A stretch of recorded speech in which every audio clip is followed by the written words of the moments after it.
pessoal, bem-vindos a mais um webinar da MOL Mediação Online. Hoje a gente está aqui com o Colin, que é o vice-presidente da Tylor Technology e o fundador da Modria. Hi Colin, thank you very much for being here with us today. Thank you so much for having me, Melissa. I appreciate it. So Colin, we are very curious about what's going on in the USA. What is the ODR perspective? What the justice system is taking as measurements to control the crisis? Sure. We would like to know what is the effect of the coronavirus in the justice system in the USA? Well, that's a great question, and I think the impact is still being felt. We're seeing courts across the United States end their in-person services, and mostly what that means in the emergency, in this crisis phase, is they're just extending deadlines. So required times when litigants had to actually show up at the court in order to participate in their case, now since they can't do that, the courts are just saying, okay, we're going to extend the case, we're going to extend the timelines. Now, of course, delaying the justice process doesn't solve these issues. And there's been a lot of talk within the justice system about how can we deliver services online.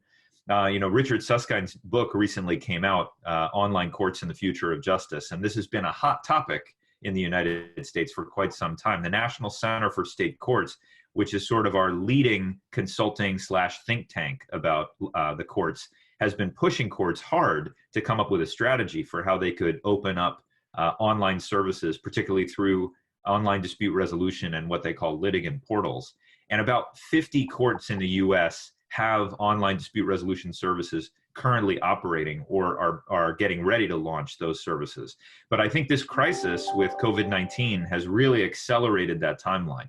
And now what we're seeing is courts are working very aggressively to figure out how can they leverage technology, particularly leverage technology like video conferencing in the short term to try and deal with some of these backlogs. But I get a running toll every day when I open my inbox of news from courts saying that they're shutting down, they're extending timelines, they're not requiring people to pay in person, all those kinds of things. So I think the courts are a little bit in the middle of it right now. And when you say in a short time, what that means exactly? How many months? Like what's the time frame for short time in the US? Because here you can take forever when you say short time. Absolutely. They're trying to work with which range of, like, they're talking about months, weeks, what it is exactly? Well, that's part of the uncertainty is no one knows how long this is going to go. I mean, the president 2 days ago said, yes, the country will be back open and ready for business by Easter, which is only a couple weeks away. So the courts that believe that feel like, okay, well, we'll just extend the timelines. All the things that people were required to do over this month, we'll just make them do it next month, and that will be adequate. Now, other people, like here in California, our governor has said this may take a month or 2 months. So you can't just extend the timelines because some of these cases don't require an immediate resolution, but others do, so it's not okay to just say, well, we're going to wait months for your case to actually be heard. So I think judges are experimenting now with, hey, can we do online processes where all of the face-to-face meetings, we do it over video conference, and then we can try and get some of these cases closed. But when I say it's a bit of a crisis right now, these things are happening in real time. It's happening very quickly, and the courts are just reacting in the moment and dealing with that uncertainty as opposed to coming up with long-term plans.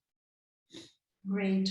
And what about the private sector? Can you imagine there will be a lot of disputes, right, related to unrealized services and payments not made?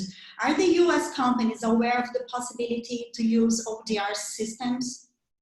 I think so. Online dispute resolution has been gaining traction over the last 2 decades. So I think the awareness of online dispute resolution is fairly high.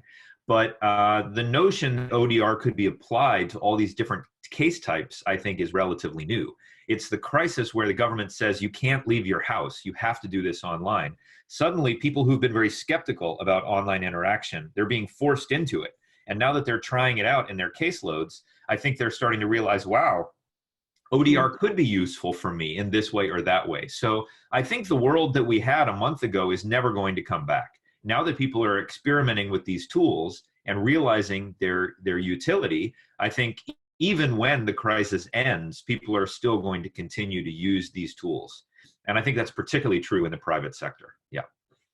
Yeah, I think the world is not going to be like the same one. At least for the justice system, I think what the points that ODR has bringing up, which is the video conference, the social, it's just perfect for what's going now, right? Like we see here in the case of Brazil, we have the courthouses, they are shut down as well, and Sure. we don't have the possibility of people being close to each other.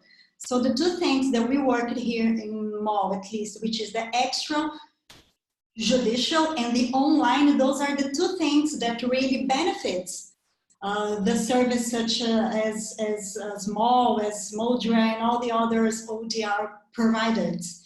So Colin, has the US justice system considering use ODR services during the virus crisis? Like what measures concrete they have been taken so far since the start of the crisis?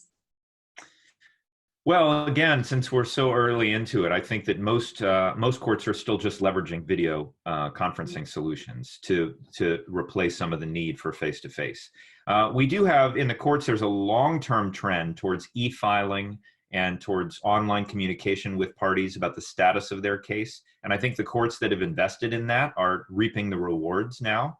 Because they're not so paper-based. I think some of the courts that have not implemented e-filing yet, they're really struggling right now because they're used to paper filing. And so, I think this is a time when the investments in technology are really paying off because that's really the sole means of communicating with parties. Yeah, and do you, what could be a plan for these courthouses that have not been investing in technology, how they can implement ODR like right now in this moment, like in a very short time? Yeah, I mean that's they do? That's a very interesting question. I mean, I think it's such a crisis situation in the United States. It's hard to make decisions like this under duress. I think it's better to have a strategy and then build towards the strategy over time.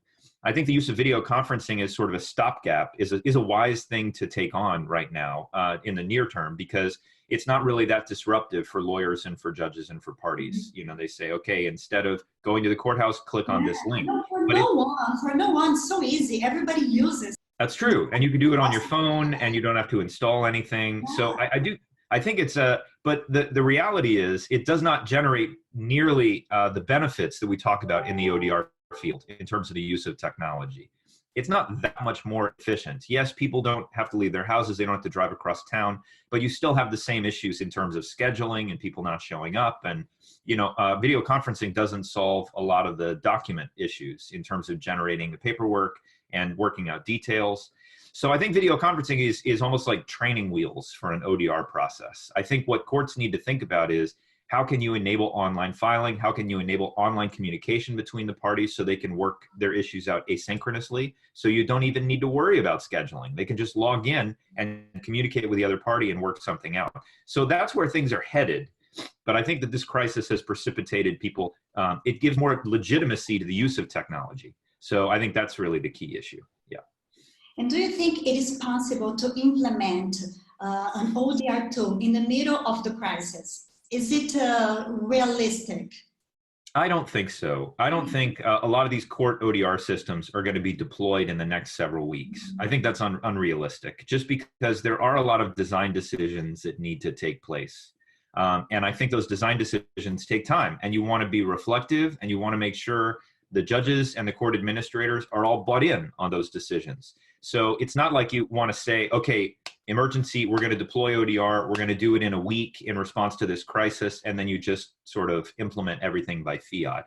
I don't think that's the best way to go. But I do think that starting these conversations now, if you're someone inside a court and you want to deploy ODR, when you reach out to your judge, when you reach out to your court administrative officer, they're going to be much more open and receptive to that proposal because they've seen what can happen when they don't have these options. And we don't know how long this crisis is going to go. It may last a month or 2 months or 6 months or even a year. And people are still reluctant to come face-to-face a year later. So I think that once we get through this crisis period, the first month, then we're going to start to become a little bit more deliberative and strategic about how we deploy ODR in the courts. And I think that that's a good thing.